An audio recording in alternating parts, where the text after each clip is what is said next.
Hello, everybody. Welcome to this Friday edition of Sports Shorts alongside TK Tommy Krysan. I'm Ronnie Rantz. TK joining us over there at Tremonti's Meat and Seafood in Baton Rouge, the home of the best burger, right, TK? And on this Friday, of course, we're going to talk a little bit about LSU baseball, the Tigers.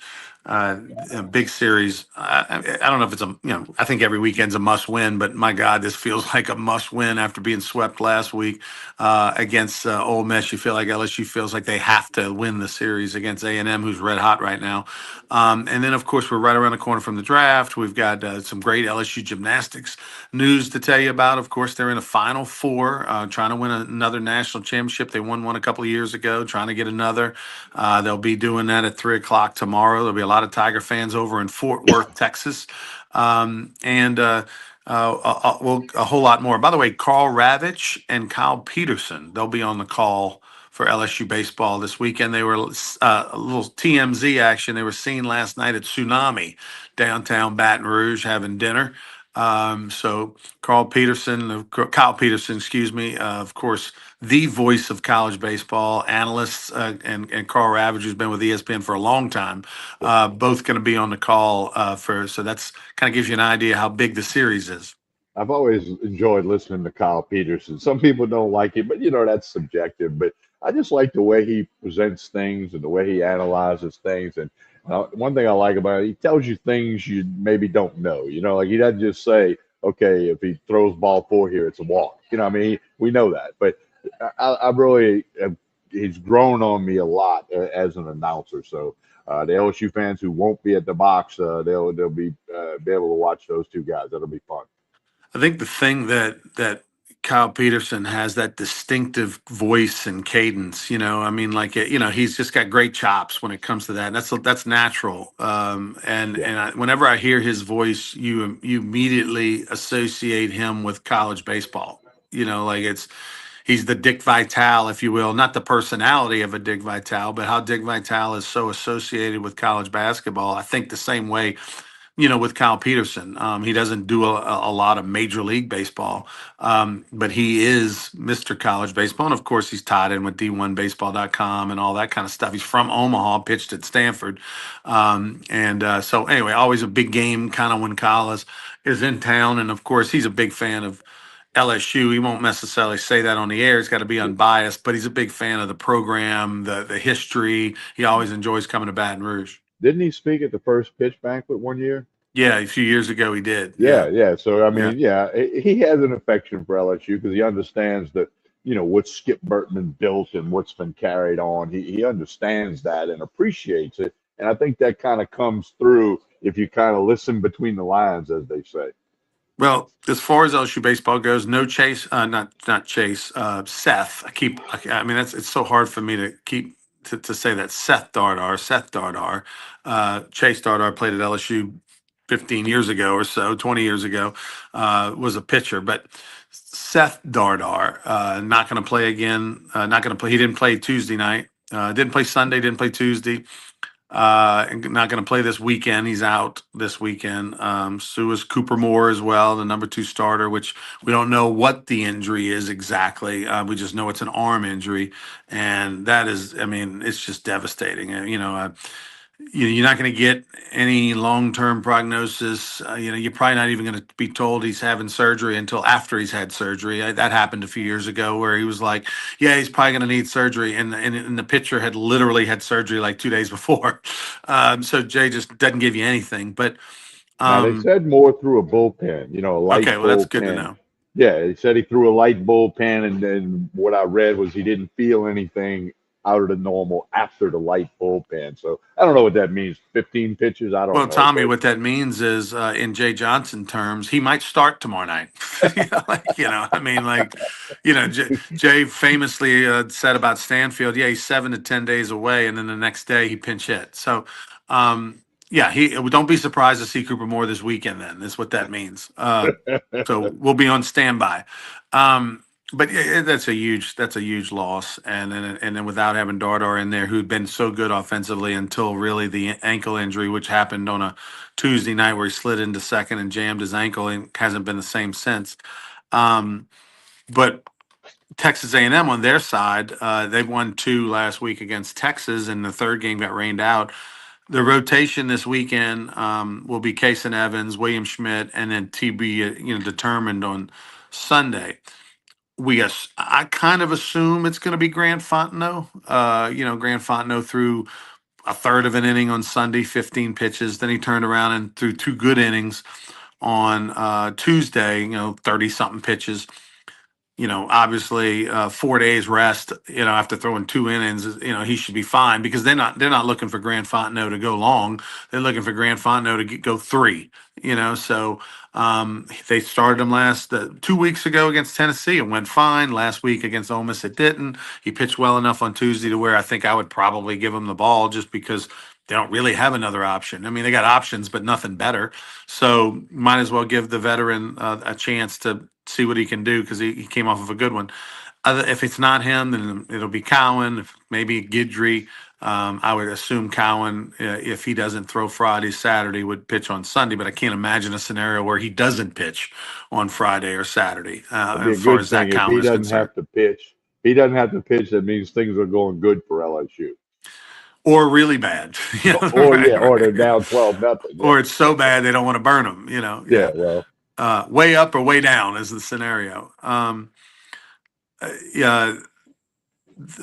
Anyway, looking forward to seeing A&M this weekend. Always a big rivalry anytime those two teams play the way. And oh, by the way, there was a little bit of rumor mill on message boards and things like that about if things didn't go well for A&M this year and they end up making a coaching change when it comes to the baseball coach because everybody felt like their coach was on thin ice in year two because they were so poor last year that if you're A&M who's got all the money, I mean, they got as much money as anybody in college sports, that they would probably make a run at Jay Johnson. Whether Jay Johnson would take it or not, that's neither here nor there. But if A&M decides to move on from their head coach, I would, LSU's got and Jay John, everybody expects that A&M would come hard for him, and from a standpoint of make a big cash offer, make a guaranteed big offer relative to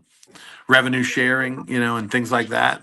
Because that's not happening in Baton Rouge. It's a struggle for him to raise money and to compete with the A&Ms when it comes to what he's got to pay players. You wouldn't have that problem over there. So it'll be interesting to see what happens. If you're an LSU fan, quite frankly, you want A&M to keep winning, yes, but not I this would. weekend. Well, and they're ranked 10, and they're 9-5 in league play. One game washed out against Texas, so they're in the tournament as we speak. LSU today, we can't say they're in the tournament. So yeah, I guess if they keep rolling, they won't make a coaching change. According to D1Baseball.com, and it's way, way early. I mean, we're only halfway through the SEC season. We got 15 more games to go, another month to go. LSU is part of the last four in. So right now, as of right now, they're in the tournament according to D1Baseball.com, and they're pretty accurate. So something to watch. Now, the last 15 games of the year, in my opinion, are harder on paper than the first 15 games of the year. You've got A&M this weekend, who's playing well, and as you mentioned, 9-5. You got the number one team in the league at their place, in Georgia. You got a Florida team who is kind of up and down like LSU, but can beat anybody. They got a talented pitching staff. You do get South Carolina at home, but they just swept Missouri. Now Missouri's terrible, but still, South Carolina's been pitching it better. They just swept somebody, so you never know. I think in that series, LSU's thinking they need to sweep South Carolina the first weekend in May, and chances are they won't. So I mean, this is a schedule that's challenging to say the least. And so if they went 6-9 against that schedule the first time around, and oh by the way, remember two of those six, Tommy, they were down 7-0 and 5-0, and late in the game and came back and won. That's not very high. High percentage play that's Yeah, going to keep happening. So you went 6-9 and you had two amazing comebacks.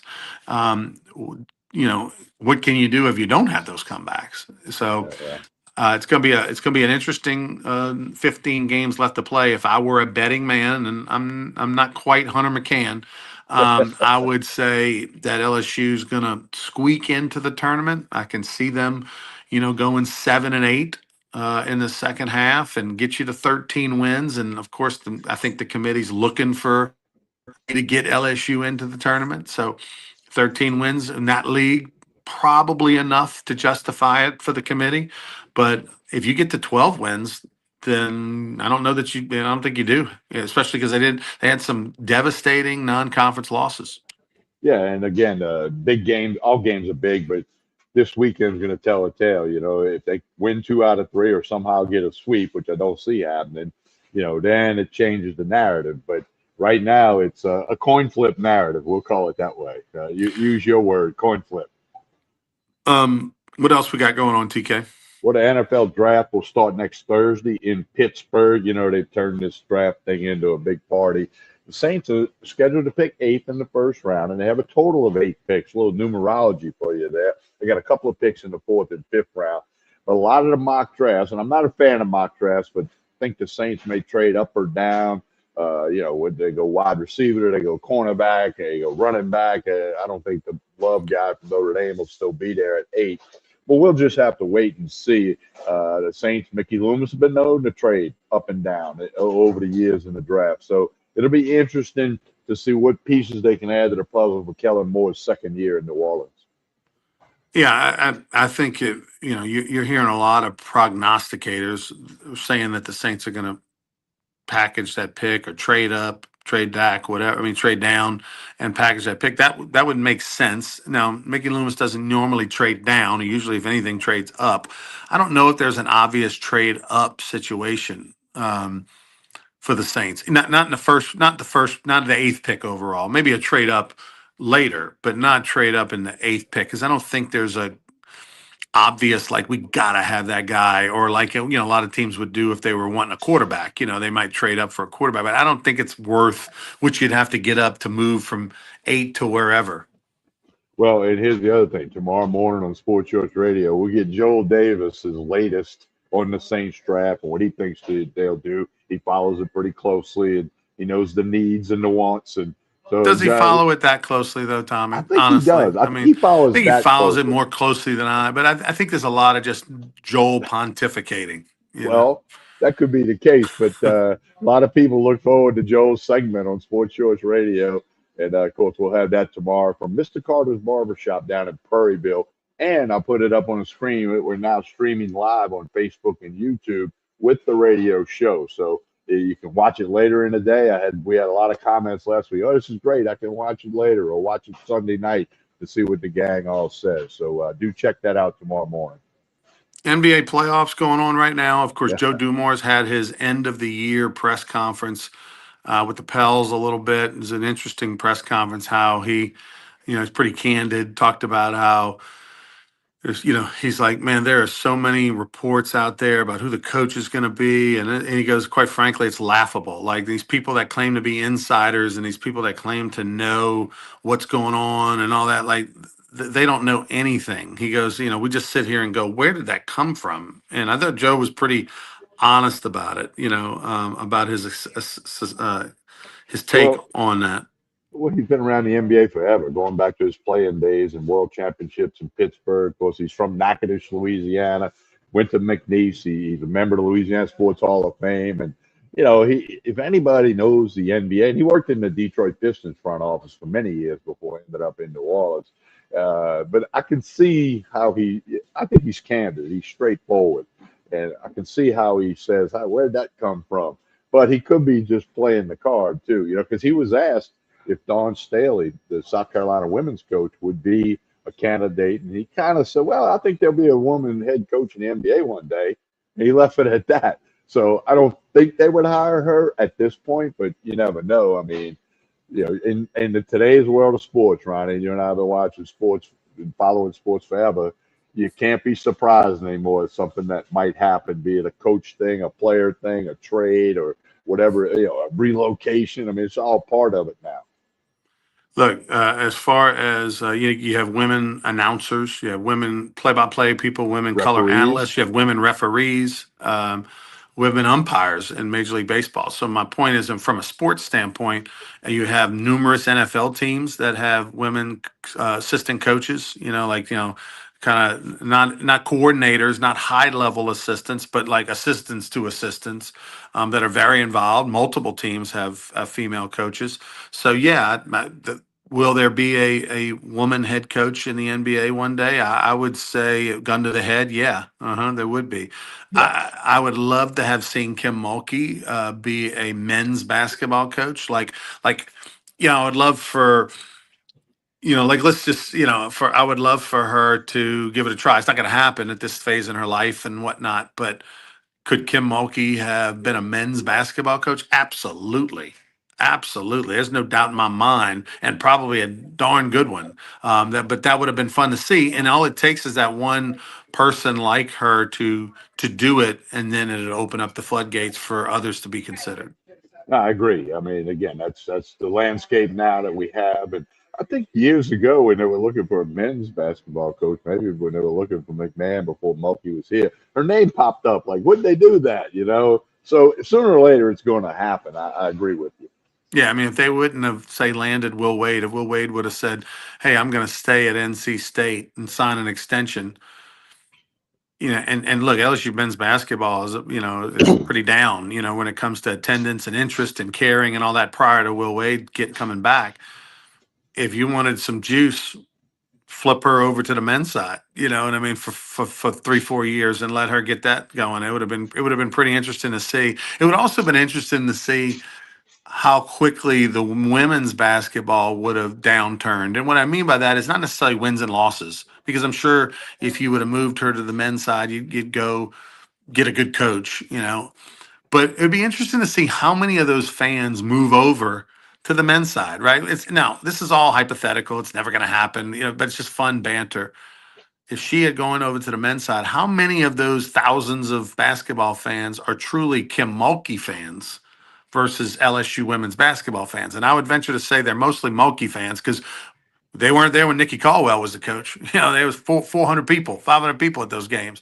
So where were you then? My point is that I think you would have seen a huge jump of dollars and fans and all move right over to the men's side had if she had if they had ever gone that route. But obviously they're not going to do that. And now they got a great situation with Will Wade on the men's side, Kim Mulkey on the women's side. You got a chance to really pack the PMAC a lot next year.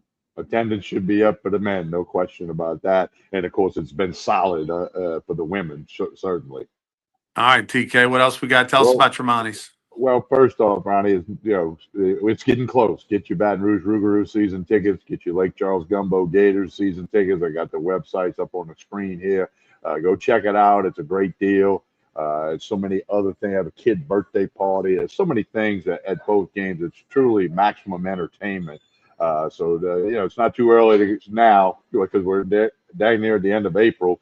Baton Rouge Rougarou and Lake Charles Gumbo Gators, part of the Texas Collegiate League. Acadiana Cane Cutters are in that league as well, down there in Lafayette area. So getting the fever a little bit for Texas Collegiate League baseball.